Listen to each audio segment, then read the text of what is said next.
والسلام على عباده الذين اصطفى أما بعد فأعوذ بالله من الشيطان الرجيم بسم الله الرحمن الرحيم قال الله تبارك وتعالى في شان حبيبه إن الله وملائكته يصلون على النبي يا أيها الذين آمنوا صلوا عليه وسلموا تسليما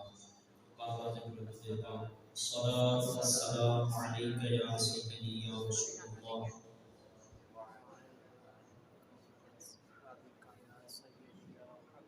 وعلى آلك وأصحابك یا تو میں تشریف آتا نہیں ہے یا پھر ہم پڑھنا نہیں چاہ رہے بلند آواز سے پڑھیں یا ماشاءاللہ سب کو یہ عادت ہے پاک الصلاۃ والسلام علیک یا سیدی یا نبی اللہ وعلى آلك وأصحابك يا رسول الله یا الہی تو ہمیں عامل قرآن کر دے پھر نئے سرے سے مسلمان کو مسلمان کر دے وہ پیغمبر جسے سرتاج رسول کہتے ہیں اس کی امت کو ذرا تابع فرما کر دے مشکلیں امت مرحوم کی آسان کر دے مورب مایا کو ہم دوش سلیمان کر دے قوت عشق سے ہر پست کو بالا کر دے دہر میں اسم محمد سے اجالا کر دے اللہ جل جلالہ و امن والہ و اعظم شانہ و اتم برہانہ کی حمد و سلام اور حضور سرور کائنات مغفر موجودات زینت بزم کائنات دستگیر جہاں ابو سار زمان سید سروران امامی بے قسام قائد المرسلین رحمت للعالمین آقا نامدار مدنی تاجدار تاجدار ابوجم فخر بنی آدم رسول محتشم صلی اللہ تعالی علیہ وآلہ وسلم کے دربار کو قربان میں ہدیہ درود و سلام پیش کرنے کے بعد رب ذوالجلال کا فضل و احسان ہے اس نے ہمیں جمعہ قربانی کی یہ حسین گھڑیاں عطا فرمائیں رب نبی اصل کی بارگاہ میں دعا ہے خالق کائنات ہمیں ان گھڑیوں کو سمیٹنے کی توفیق عطا فرمائے اور ہماری ان ادنا اور حقیر سی عبادات کو اپنی بلند بارگاہ میں قبول فرمائے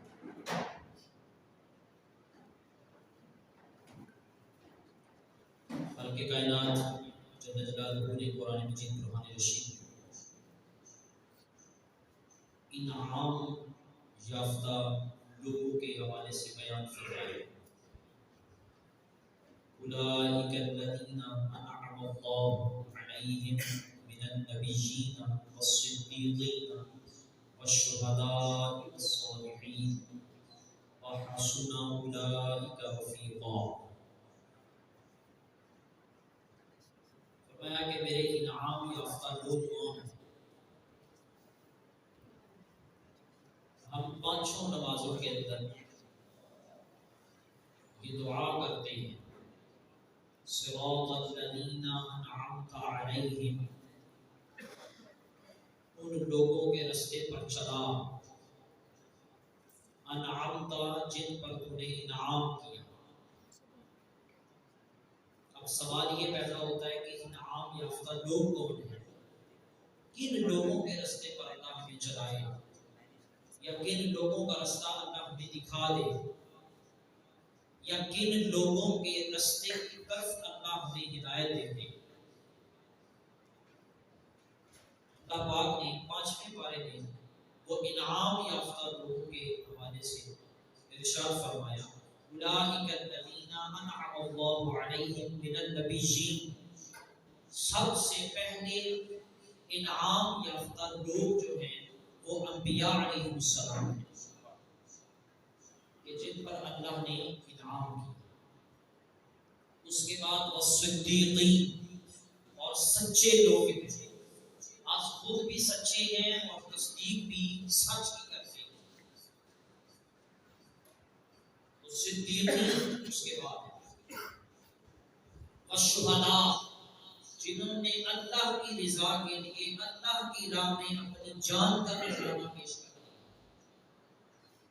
وہ شہداء والصالحین اور نیک لوگ ہیں عابد ہیں زاہد ہیں متقی ہیں پرہیزگار ہیں خشیت الہی جن لوگوں کے دلوں کے اندر ہے جو اللہ کے خوف سے ڈرتے ہیں اور ان کے پہلو راتوں کو بستر سے جدا رہتے ہیں جی راتی سو کے نہیں لگاتے اس طرح کہہ لیں آپ رات ان کی گزرتی ہے اللہ کی حمد میں اللہ کی تسبیح و تحلیل میں جن کی راتیں گزرتی ہیں اللہ کی عبادت میں جن کی راتیں گزرتی ہیں ایسے لوگوں پر اللہ نے کیا فرمایا انعام فرمایا اور ہم بھی یہی دعا کرتے ہیں کہ اللہ ہمیں ان کے نقش قدم پر چلنے کی توفیق انبیاء علیہ السلام اس میں کوئی شک نہیں اس کے بعد صدیقین ہیں اس کے بعد شہداء ہیں اور اینڈ پہ فرمایا صالحین اللہ کے نیک بندے اب وہ کون ہیں اللہ کے نیک بندے وہ اللہ کے ولی ہیں جنہوں نے اپنی ساری زندگی اللہ اور اس کے رسول کی تعلیمات کے لیے وقف کر دی جنہوں نے اپنی ذات کے لیے ساری زندگی نہیں سوچا لوگوں کی بھلائی کے لیے اور اللہ کی بارگاہ میں زہد و تقویٰ کے حوالے سے ہر وقت ان کا ذہن چلتا رہا ان کے ذہن کے اندر اگر فکر نہیں اپنے اعمال کے محاسبے کی فکر میں وہ لوگ ہیں صالحین یا وہ لوگ جن کے بارے میں اللہ نے فرمایا الا ان اولیاء اللہ لا خوف علیہم ولا هم يحزنون خبردار ہو جاؤ کہ بے شک اللہ کے جو ولی ہیں اللہ کے جو دوست ہیں لا خوف ان کو کوئی خوف نہیں ہے ولا هم يحزنون اور نہ وہ کل قیامت کے دن غمگین ہوں گے بھئی خوف تو اس کو ہو جس نے اپنی زندگی گناہوں میں گزاری ہے کل قیامت کے دن جس وقت نفسا نفسی کا عالم ہوگا تو غمگین تو وہ ہو جس نے اپنی زندگی گناہوں میں بسر کی اور جس کو یہ پتا ہے کہ میرا جو ہے وہ نامہ اعمال ہر اعتبار سے گناہوں سے بھرا پڑا ہے غمگین تو وہ ہو لیکن جو اللہ کے دوست ہیں جو اللہ کے ولی ہیں ان کو نہ دنیا میں کوئی خوف ہے اور نہ وہ آخرت میں غمگین سمجھ لو کہ دنیا بھی ہونا تھی آخرت بھی لیکن اس کے لیے قربانی کی ضرورت ہے یہ کہنے سے نہیں ہوگا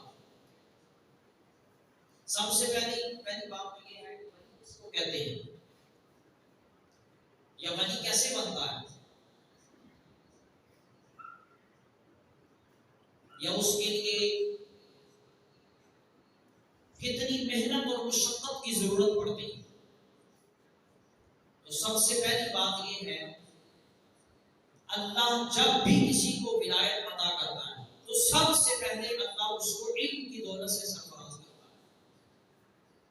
یہ آپ کو پہلی بات آج کے جمعہ المبارک کے حوالے سے میں آپ کو عرض کرتا ہوں کیونکہ ہمارے معاشرے کے اندر بڑے ایسے پیر ہوتے ہیں بڑے ایسے ولی بنے ہوتے ہیں بنائے نہیں جاتے بن جاتے ہیں وہ کہتے ہیں کہ ہم ہیں جبکہ ایسا نہیں ہے ان کو کہنے کی ضرورت آپ خود انداز دیکھیں اگر آپ ریسرچ کریں تحقیق کریں اور اولیاء کی ہسٹریوں کو پڑھیں ان کی تاریخ کو پڑھیں تو کسی بھی ولی نے آج تک نہیں کہا کہ میں ہے حاجی لیکن منو نا سیدی داتا گان بخش علی حجویری رحمۃ اللہ تعالی علیہ حضور سیدی عبد القادر جیلانی رحمۃ اللہ تعالی علیہ اور اس کے علاوہ جتنے بھی جلیت اولیاء کرام ہیں مشائخ اعظام ہیں آپ سب کی ہسٹریاں پڑھ کے دیکھ لیں سب سے پہلی بات یہ ہے کہ انہوں نے از خود کبھی بھی اس چیز کی طرف توجہ نہیں کروائی کہ جی سانو پیر دو یا ہمیں ولی کہا جائے بلکہ میں نے تو از خود جتنی بھی اولیاء کی ہسٹری پڑھی ہے سب جو ہے وہ یہی کہتے تھے بھائی ایسی کام نہیں چاہیے ہمارے پاس کچھ نہیں، بلکہ وہ دنیا والوں سے چھپتے تھے اور دنیا سے بھی چھپتے تھے، لیکن جب وہ چلے گئے اب قیامت تک کے لیے ان کا نام زندہ ہے۔ اس کو کہتے ہیں ولی۔ پہلی بات آپ یہ ذہن میں رکھیں، جس کو خود ہی بہت شوق ہو کہ میرے مرید بن جا، وہ کیسا ولی ہے؟ میں نے تو حضرت سیدنا باقی بلّہ رحمۃ اللہ تعالیٰ علیہ ان کے والد سے تو یہی پڑھا ہے کہ وہ ان کے پاس ایک شخص آیا اور وہ حضرت شیخ بختیار کاکی رحمۃ اللہ تعالیٰ علیہ کے مزار میں اکثر جایا کرتا تھا اور کہتا تھا کہ حضور مجھے کسی مرشد سے ملا دیں، میرے باطن کی اصلاح کے لیے مجھے کسی ہستی سے ملوائیں۔ یہ دعا کرتا تھا مجھے اکثر۔ میں گل سننا ہوں تسی جو کہتے ہیں ساڈے مرید بن جا، وہ ولی نہیں ہوتا۔ آپ نے خواب میں اس کو حکم فرمایا، خواب میں اس کو اشارہ دیا، بلکہ تصویر بھی دکھائی، ان کی زیارت بھی کروائی کہ یہ وہ شخصیت ہے جو تمہارے باطن کی اصلاح کریں گے، تم ان کے پاس چلے جاؤ۔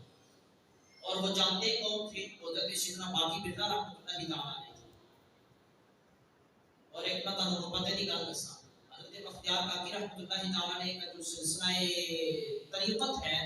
وہ نقشبندی سلسلہ ہے، جبکہ حضرت سیدنا باقی بلّہ رحمۃ اللہ تعالیٰ علیہ کا جو سلسلہ طریقت ہے وہ چشتی ہے۔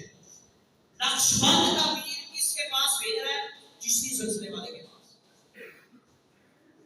آج کے دور میں، آج کے معاشرے میں کوئی ایک پیر دوسرے کو نکلتا ہے کہ فلاں کہتا نہیں میں ہی صحیح ہے تھے تو اب سارا کچھ اچھی لگے، لیکن واقعی جو اللہ کے ولی تھے ان کی تعریف یہ ہے، ان کا انداز یہ تھا، وہ خود چلے گئے ہیں، اس کے باوجود بھی وہ کہتے ہیں کہ فلاں کے پاس جاؤ وہ تمہاری باتوں کی اصلاح کرے۔ چلو اگلی بات سنو، وہ شخص کو اٹھا اور حضرت سیدنا باقی بلّہ رحمۃ اللہ تعالیٰ علیہ کے پاس چلا گیا اور کہا کہ حضور مجھے کسی نے آپ کے پاس بھیجا ہے، میں اپنی باطن کی اصلاح کرنا چاہتا ہوں، آپ کے پاس آپ کے مریدوں میں شامل ہونا چاہتا ہوں۔ تو حضرت باقی بلّہ رحمۃ اللہ تعالیٰ علیہ پتہ کیا الفاظ ہیں؟ انہوں نے کہا نہیں میں وہ نہیں، وہ کوئی اور ہوگا، تم دوبارہ جا کے تھوڑا سا خیال کرو، دھیان کرنا، دوبارہ پوچھ کے آنا، جس نے بھی تمہیں کہا ہے میں وہ نہیں ہوں جس کے پاس تمہیں بھیجا گیا، وہ کوئی اور ہو سکتا ہے۔ اگلا دن اس نے پھر جا کر دعا کی حضرت بختیار کاکی رحمۃ اللہ تعالیٰ علیہ کے مزار پر، حضور مجھے مرشد سے ملوائیں جو میرے باطن کی اصلاح کرے۔ پھر خواب کے اندر آپ نے یہ فرمایا یہ فلاں ہستی ہے، چہرہ بھی دکھایا، زیارت کروائی، آپ ان کے پاس چلے جاؤ۔ وہ پھر گیا، دوسری بار پھر آپ نے یہی فرمایا کہ بھائی میں وہ نہیں ہوں، میرے پاس نہ ہو تو۔ جب تیسری دفعہ انہوں نے دکھایا اور ساتھ یہ بھی فرمایا بختیار کاکی رحمۃ اللہ تعالیٰ جس کے پاس تم 2 دفعہ جا چکے ہو وہی ہستی ہے، جس نے تمہیں 2 دفعہ واپس بھیجا ہے وہی ہستی ہے جو تمہاری باتوں کی اصلاح کرے، اور اب کی بات نہ آنا، جتنا بھی کوئی اصلاح کرے ان کے قدموں میں گر جانا، وہی تمہاری باتوں کی اصلاح۔ تیسری دفعہ پھر اس کا اصرار دیکھتے ہوئے حضرت باقی بلّہ رحمۃ اللہ تعالیٰ نے اس کو اپنے مریدین کے اندر شامل ہوئی۔ اندازہ کریں سلسلہ نقشبند کا پیر جو ہے وہ چشتی سلسلے کے جو ولی کامل ہیں ان کے پاس بھیج رہا ہے کہ جاؤ وہ تمہاری باتوں کی اصلاح کرے، اس کو کہتے ہیں ولایت۔ ہمارے معاشرے کے اندر جبکہ ایسا نہیں ہے، ہر پیر یہ چاہتا ہے کہ میرے مرید بڑھ جائیں، میرے چاہنے والے بڑھ جائیں۔ جو ایسے ہیں میں ان کی بات کر رہا ہوں کہ جن کا ہر وقت یہ نظریہ ہوتا ہے کہ ساڈے مرید بن جائیں، لیکن ان کو نماز روزے سے کوئی تعلق نہیں ان کا،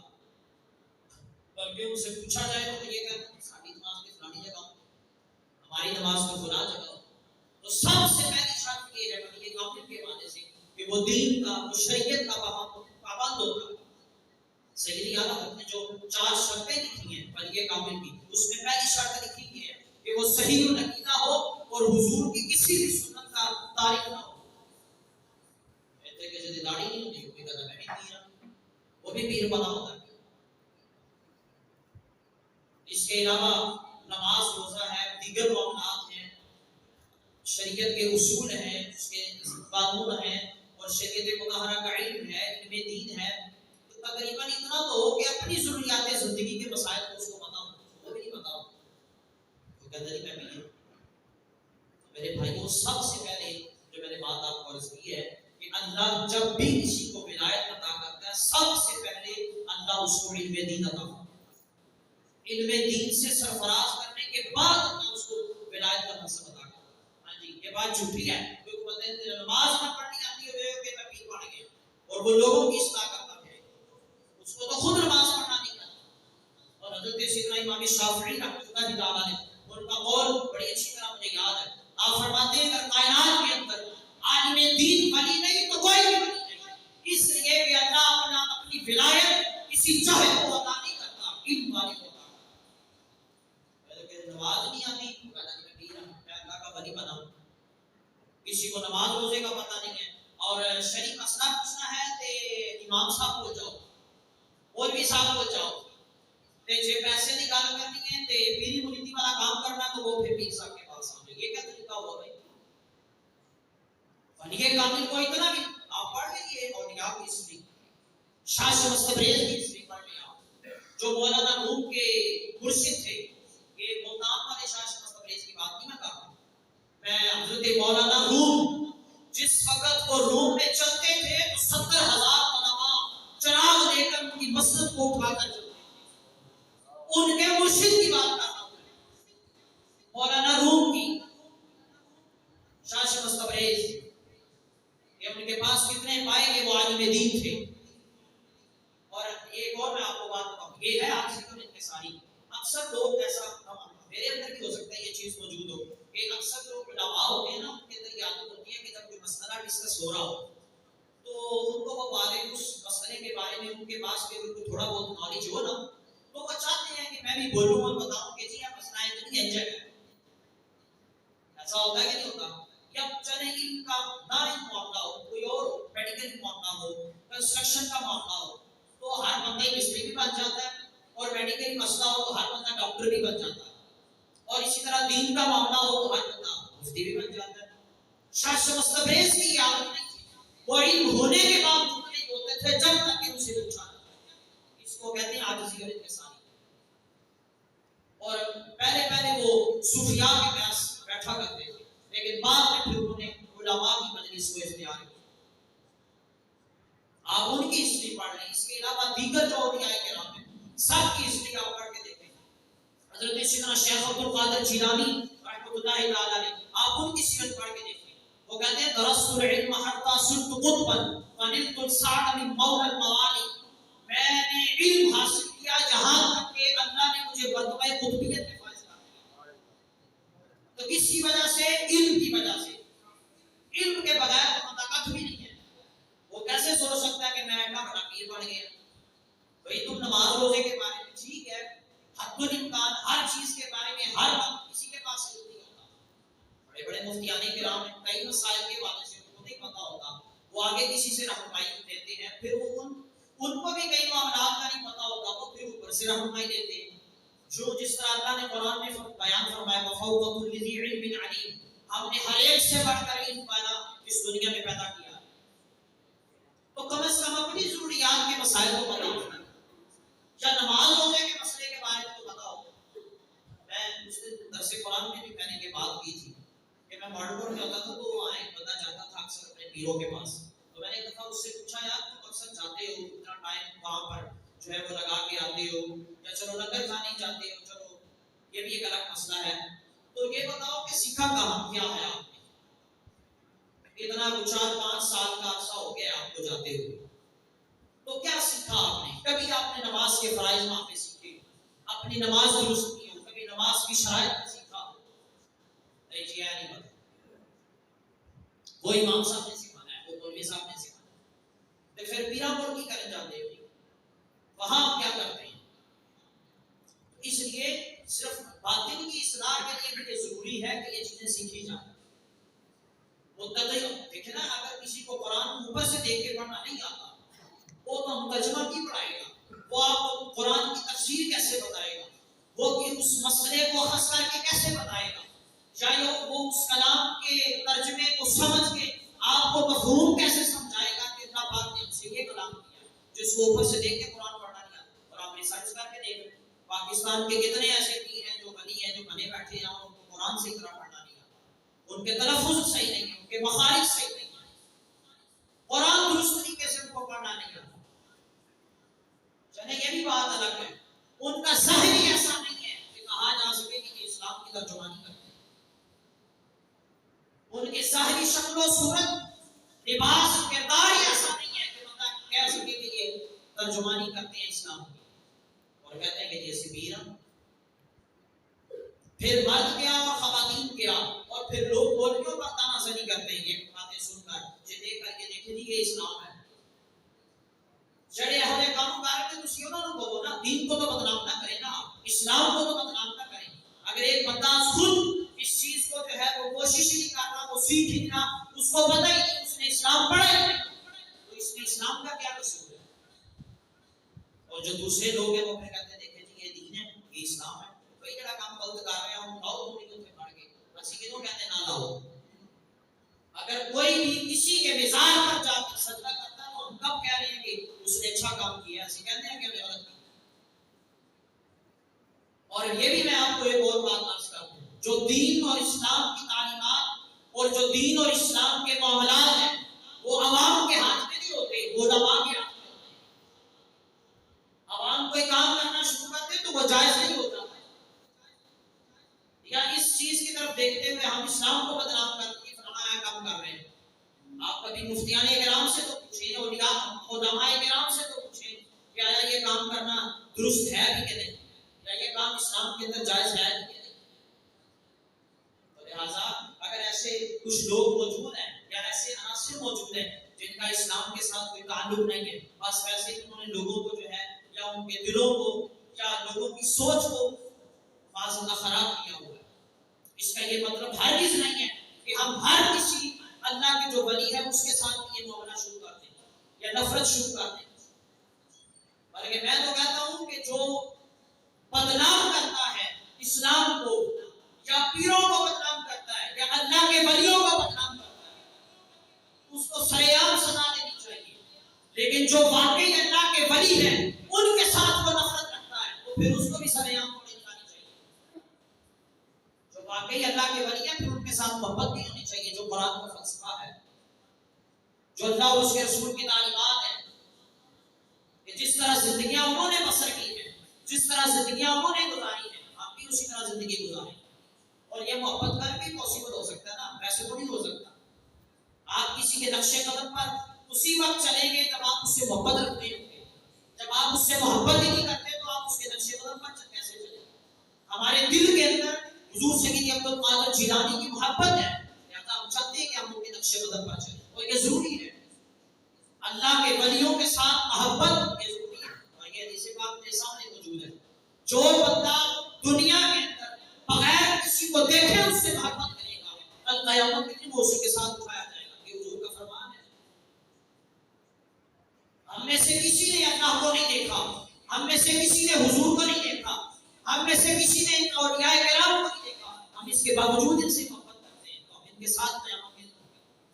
محبت تو خالص ہے نا، جو جھوٹے ہیں، جو غلط ہیں، جنہوں نے دین کو، اسلام کو یا اللہ کے ولیوں کو اپنا کاروبار بنایا ہوا ہے، ان کے تو ہم سب خلاف ہیں، ہم آج بھی کہتے ہیں، لیکن ان کی وجہ سے جو اچھے ہیں، جو نیک ہیں، جنہوں نے واقعی زندگی اللہ اور اس کے رسول کی تعلیمات کے ساتھ گزاری ہے، ان کے ساتھ محبت ہونی چاہیے، اور اسی محبت کے ساتھ ہم جی رہے ہیں، انہی لوگوں کے نقش قدم پر چلنے کی وجہ سے جنہوں نے زندگیاں نہیں سزا، ورنہ آج ہماری زندگی کیا ہے، ہمارے معاملات کیا ہیں، بھائی وہ دور گیا، وہ لوگ بھی گئے جنہوں نے دین کے لیے قربانیاں پیش کی، جنہوں نے دین کی سربلندی کے لیے کام کیا ہے، ساٹھے جی کرا ہے بھائی، ہم میں سے کون ہے ایسا جو دین کے لیے کام کرتا ہے یا دین کی سربلندی کے لیے؟ صحیح وہ ہستیاں ہیں، شیخ عبد القادر جیلانی، حضور سیدی داتا گان بخش کے جویری، حضور بابا فرید الدین گنج شکر رحمانی، حضور سیدی اعلیٰ حضرت شاہ امام احمد رضا خان کی، تو یہی وہ ہستیاں ہیں جنہوں نے کام کیا، دین ناسی کی کر رہے ہیں، صبح جاتے ہیں شام کو آتے ہیں، تو نماز کی فکر نہیں ہے، اور ہم نے دین کو کیا بچایا ہے اور دین کے لیے کیا کام کیا، بھائی قربانیاں تو ان لوگوں نے نہیں ہیں، جب ختم نبوت کا معاملہ ہوا تو شاہ احمد نورانی صاحب رحمہ اللہ تعالی انہوں نے قربانی پیش کی اور دین کے لیے کام کیا، تو انہی کی وجہ سے آج ہم بھی ان لوگوں نے کام نہ کیا ہوتا تو ہم آج کیسے سکون کے ساتھ بیٹھتے؟ تو دین کی بھاگ دوڑ اصل میں ان لوگوں جن کے لیے خراج تحسین جن کو پیش کیا جاتا ہے یا جن کے آج ممبروں پر نام لکھے جا رہے ہیں، بھائی کام کیوں نہ نہیں کیتا ہے؟ ہم کیا کر رہے ہیں؟ ساڑھے دو پانچ نمازاں نہیں ٹائم پر پڑھی جاتی ہیں، ہم سے تو روزہ نہیں رکھا جاتا، ہم سے تو 5 منٹ کسی کی بات نہیں سنی جاتی، فجر کی نماز کے لیے ہم سے اٹھ کر بستر سے نماز پڑھنے کے لیے آیا نہیں جاتا، اور ہم کہیں گے ہم اسلام کی اور دین کی ترجمانی کر رہے ہیں یا اس کے لیے کوئی کام کر رہے ہیں؟ کچھ بھی نہیں کر رہے ہیں، ہم ویلے ہیں، فارغ ہیں۔ جن لوگوں نے کام کیا ہے اللہ نے آج ان کا نام بھی زندہ رکھا، اور آپ دیکھ لیں اس کی زندہ مثال ہے حضور سیدی داتا گنج بخش کی اجمیری رحمۃ اللہ تعالی، صدیاں گزر گئی ہیں، حضور سیدی عبد القادر جیلانی رحمۃ اللہ تعالی ان سے بھی پہلے کے حضور سیدی داتا گنج بخش کی نام آج بھی زندہ ہے،